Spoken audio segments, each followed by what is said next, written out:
రాబోయే ఇక మామూలుగా ఇట్లాంటి వాళ్ళు ఉంటే ఇక అంతే కదా. ఏమవుద్ది?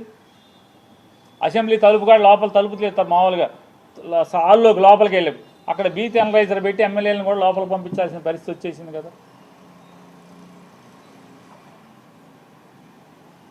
తప్ప తాగి కళ్ళు నెత్తికెక్కి మాట్లాడతాడు.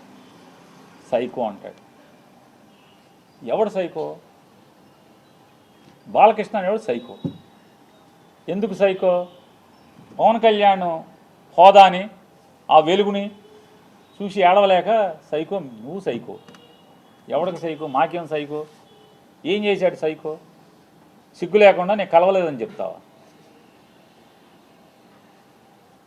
రోజు పురాణాలు నోట్లో ఒల్లివేయటం కాదు, బట్టి పట్టం కాదు, వేద మంత్రాలు బట్టి పట్టం కాదు,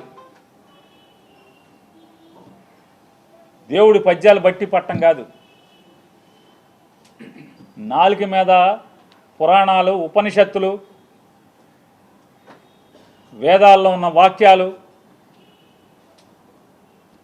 అవి బట్టి పట్టినంత మాత్రాన ఇట్టాగుంటుంది. బట్టి పడితే జీవితం,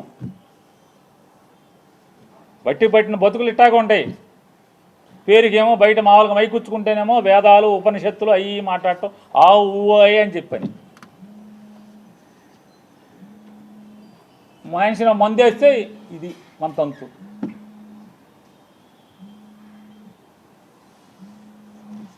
కామినేని శ్రీనివాస్ చిరంజీవిని పొగుడుతున్నాడు. ఆకాశానికి చెబుతున్నాడు చిరంజీవిని.